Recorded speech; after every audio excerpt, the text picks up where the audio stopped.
Hello, I'm Miloš Levinsky and you're watching TVP World Talks, where every word matters. They say money never sleeps, and the same is certainly true of politics. One campaign ends, another begins.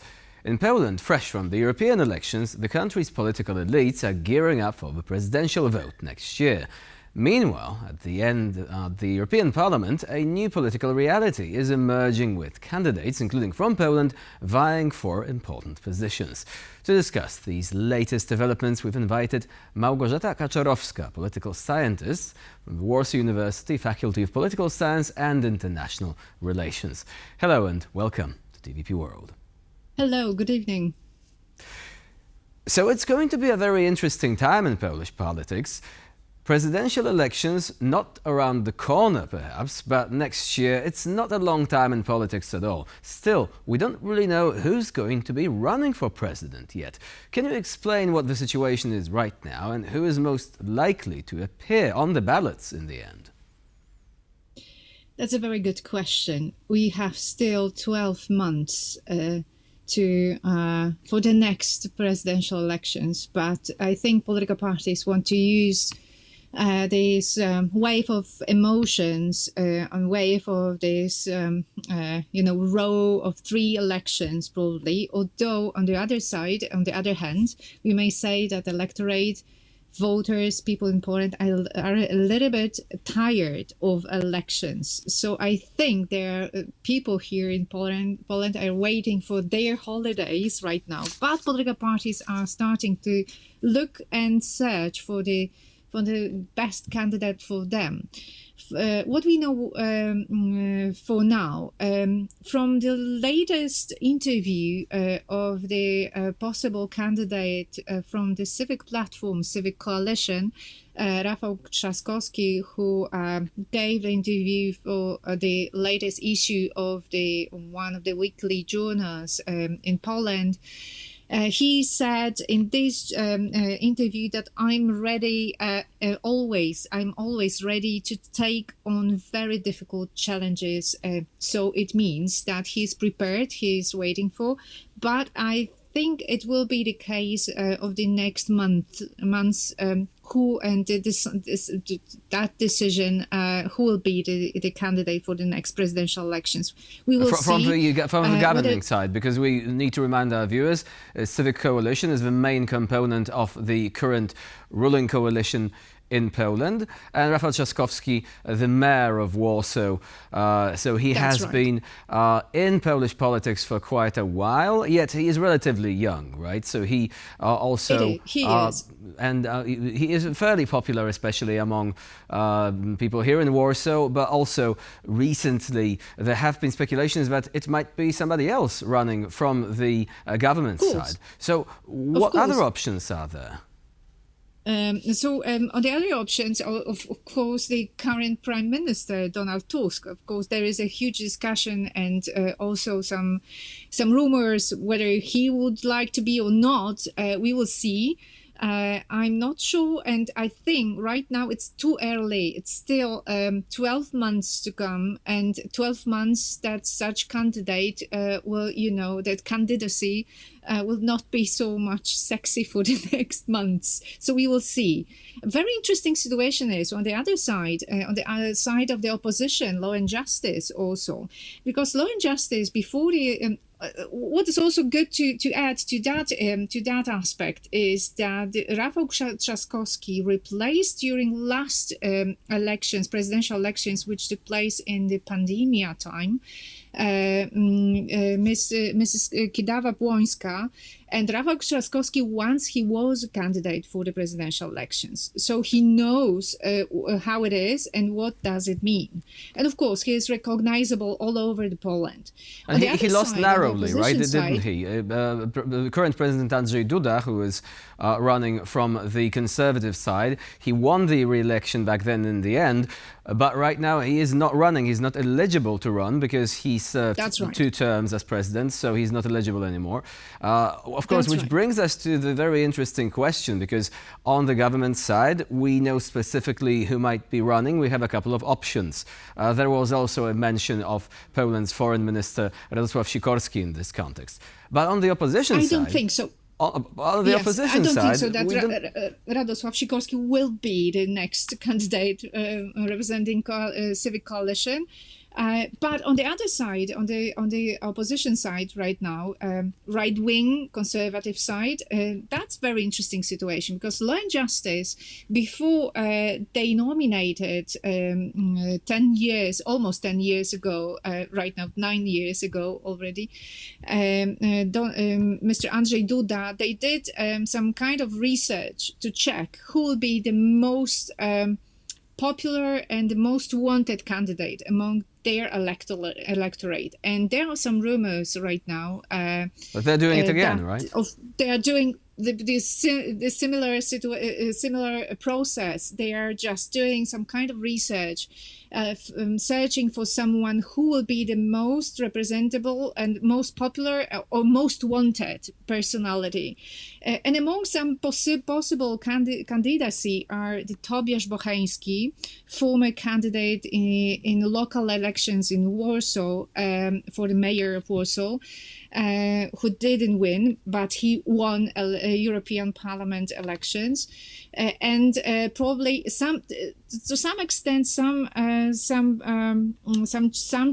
chances has still former Prime Minister Mateusz Morawiecki, who is right now who we can see right now on the screen. So we will see, but of course everything in Law and Justice will depend on support of very close and very and small group of people. Most and of course a huge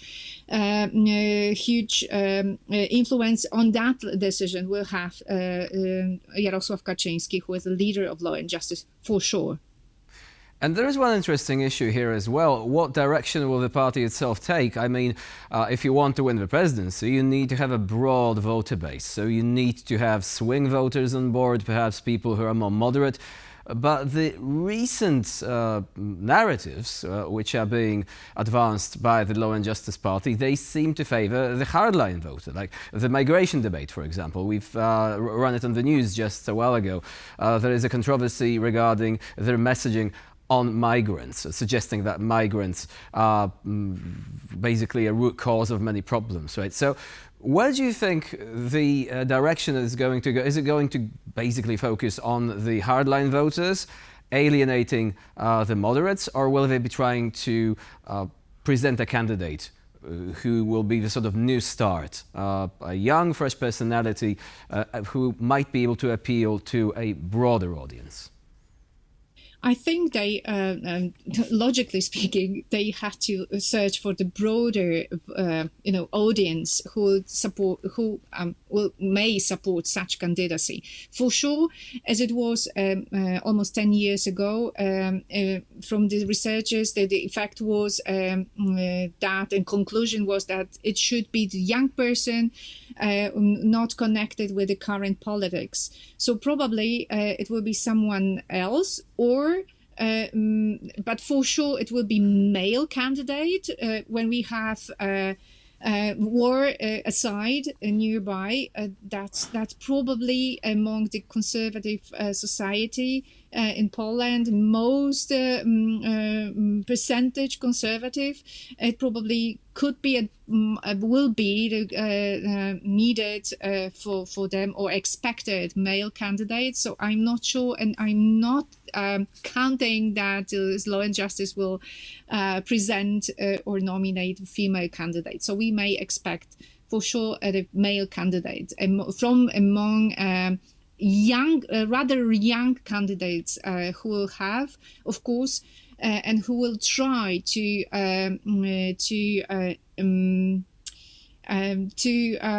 bewitch those from the far right side.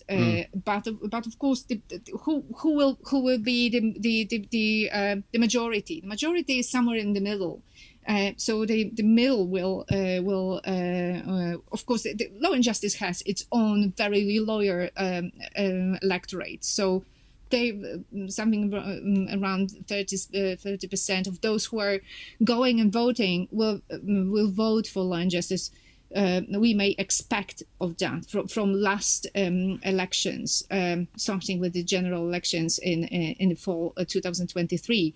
So we may right now expect that this loyal electorate will stay by the Law and Justice, and they have to, if they want to still have the president, they had to move a little bit to the center. Anyway. So what you're saying is that they might be searching for the equivalent, perhaps, of Jordan Bardella in France, who's like the new face of the conservative far-right French movement at this point. Now, speaking of the issues that you've mentioned, do you think that Poland, the voters in general, are not ready for a woman to become president? I mean, we've seen strong female leadership in many countries in our region or nearby. I mean, Kaja Kallas could be a good example. I'm not talking about the political leaning, so whether it's liberal or conservative, but generally the idea of a woman at the helm, whether as president or prime minister. That's right. We have nearby. We have some neighbors. Our neighbors have the presidents. We have there was a president in Hungary. There was a president. There is a prime minister and president in Estonia, of course. Prime minister in Finland. Very influential politicians. We have the prime minister in Italy, Giorgia Meloni, of course, and that's I think. And it's sad to say, but I'm afraid that Poles still are not prepared for the woman as a president. Of course, that's a huge question mark. Who will be the candidate proposed by the left in Poland? Here, I'm expecting a woman as a candidate, which will be proposed by the left political parties. Although left is is after last European elections in a crisis, and so they are searching for some way out of that critical situation. We will be also looking for the nomination and what will be the final decision in this case from the Third Way coalition of Szymon Hołownia's movement, Poland 2050, and Polish Peasants Party. So we will see. But from the this junior I'm partners in the governing coalition, just by way of explaining. Right. Now, let me just quickly move on to the situation in the European Parliament now. We have a short report which provides detail on that. The disagreement between the Polish and German delegations in the European People's Party seems to be over at this stage. And we will obviously discuss this at a later stage. However, I am actually told that we have run out of time. This discussion has been fascinating enough actually to make it possible to forget the passage of time, it seems. But we have covered the subject of the presidential elections in greater detail, which I believe is going to be useful.